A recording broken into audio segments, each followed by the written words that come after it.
Extra হচ্ছে 1 মানে 1 extra 10 তাই তো?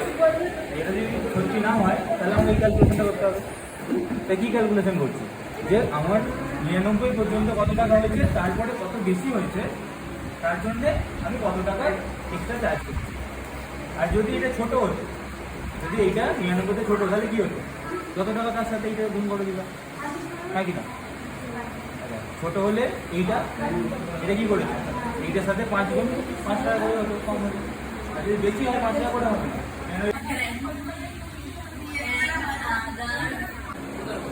Less than or equal to maximum, তাই না?